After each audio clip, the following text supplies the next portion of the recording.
naman yung self-proclaim na super ate, ngayon binabanatan ng kanyang kinampihan. Ibig ko sabihin, etong si Amy Marcos na mahabang baba, kitang-kita naman, mga kababayan ko, lahat na ginawa na sukdulan na ipalit niya yung pamilya niya, abay binabanatan pa ngayon ng mga DDS.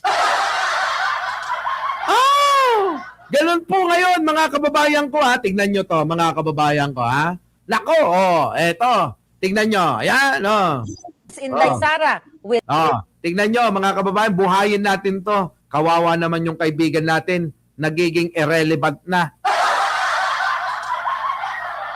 Maharlika, sorry ha. Oo, tuloy-tuloy sana yung pamamayagpag mo kung hindi ako dumating uli sa social media.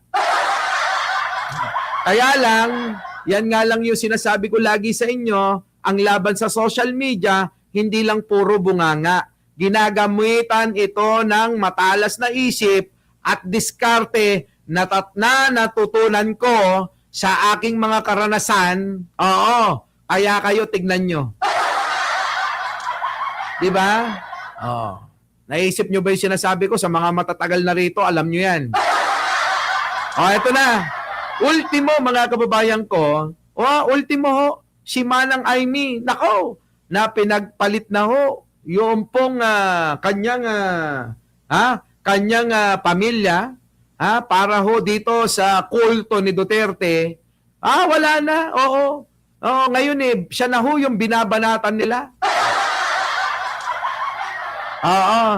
Basorero, sabi, Boss Mike, baka naman ang talagang kapatid ni Amy ay si Leo Marcos, pareho sila ng tabas ng baba. Yun na nga ito. Wala na ho ito. Osla na. Pero mga kababayan ko, bigyan natin ng pagkakataon.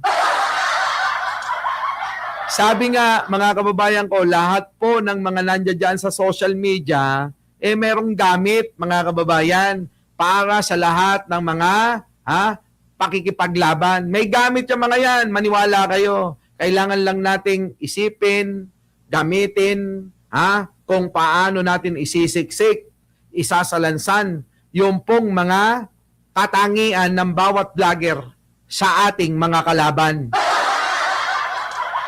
Ganun lang ho yun, ganun lang ho yun. Ito na. Ay, please, Inday Sara, we love you, we support you, but don't associate yourself with the Marcoses anymore. Yan ang sisira sa'yo, Day. Day, palangga ka na mo. Babalina ang sisira sa'yo. Palangga ka na mo. You know how much. We admire you. How much we support you. But please, nagagalit ang taong bayan kay Amy Marcos. Ayaw namin sa mga Marcos. Tama na, Day. Sinabi mo na yan. Diba? Sinabi mo na yan. Marcos magnanakaw, hindi mababago ang DNA. Then stop that with the babalina. Or else, masisira ka na naman, Day. Yan ang sisira sa'yo. Even si Basti, ayaw kay Inday kay Babalina. Witness to yan. Witness namin spoke Tarero sa Dahig. Tama na, Day. Maluoy mo. Maluoy ka sa bayan. Ito yan mga kababayan ko ngayon nyo lang maririnig ito. Alam nyo po ba na nagkaroon ng malaking problema si Maharlika sa pananalapi? Ibig sabihin, nagka-problema sa pera. Nasundan ninyo mga kababayan ko? Si Maharlika ay nagkaroon ng malaking problema sa pananalapi. Malaking problema sa pera. Kaya mga kababayan ko, ang nangyari dyan, sa sobrang tampo, dahil nga hindi nasunod, hindi na ibigay yung kanyang hinihiling na posisyon sa gobyerno, na sana yun ang susolusyon sa kanyang malaking problema sa pananalapi, sa pera, mga kababayan, sa pera, ayan, binenta yung kaluluwa. Sukdulan na gumawa ng mga teleseryeng kwento na pinaniwalaan nyo ng matagal na panahon. Buti na lang, dumating tayo. Aminado naman yung mga ibang vlogger na hindi nila kaya na banggain si Maharlika nung panahon na yon. Paano nga kasi kailangan ng diskarte? At hindi nila maitatanggi kung paano diskarte ang ginawa natin dito. Di nyo nga alam na, Di nyo nga alam na ako ang may pakananang lahat Sa mga tulad ni Chris Ulo, alam nila yan.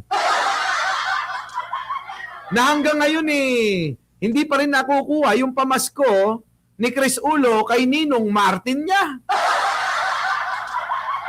Diba? Oy! Yung pamasko, naibigay na ba sa'yo ni Ninong Martin mo?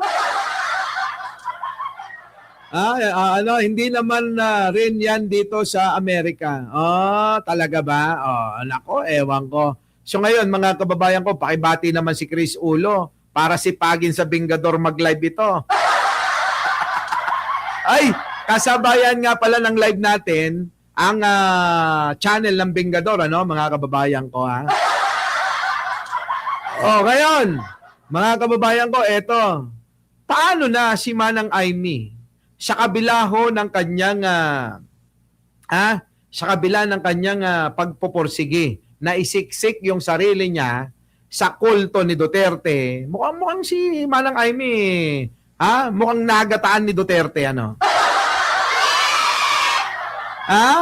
Hindi kaya, Hindi kaya? Puro ka start, Start ka lang, start. Eto na, mga kababayan ko, abangan nyo daw si Chris Ulo bukas sa Bingador. Eto na, mga kababayan ko, Di ba? Hindi niyo ba kayo nakakapansin? Si Manang Aimee, binenta niya na yung kaluluwa niya kay Digunyo na leader ng kulto ni Duterte. Tapos ngayon, mga kababayan ko, abay parang iniitsapwera siya ng ilang mga membro pa na para bang iniingganyo pa maging ang anak ng leader ng kulto na si Sara na mukhang boksingerong bakla. Diba? Ngayon, mga kababayan ko, makikinig ba ang nagngangalang Sara Duterte na mukhang boksingerong bakla sa isang nagngangalang Maharlika, mga kababayan, na mukha ring nagkakarate na bakla.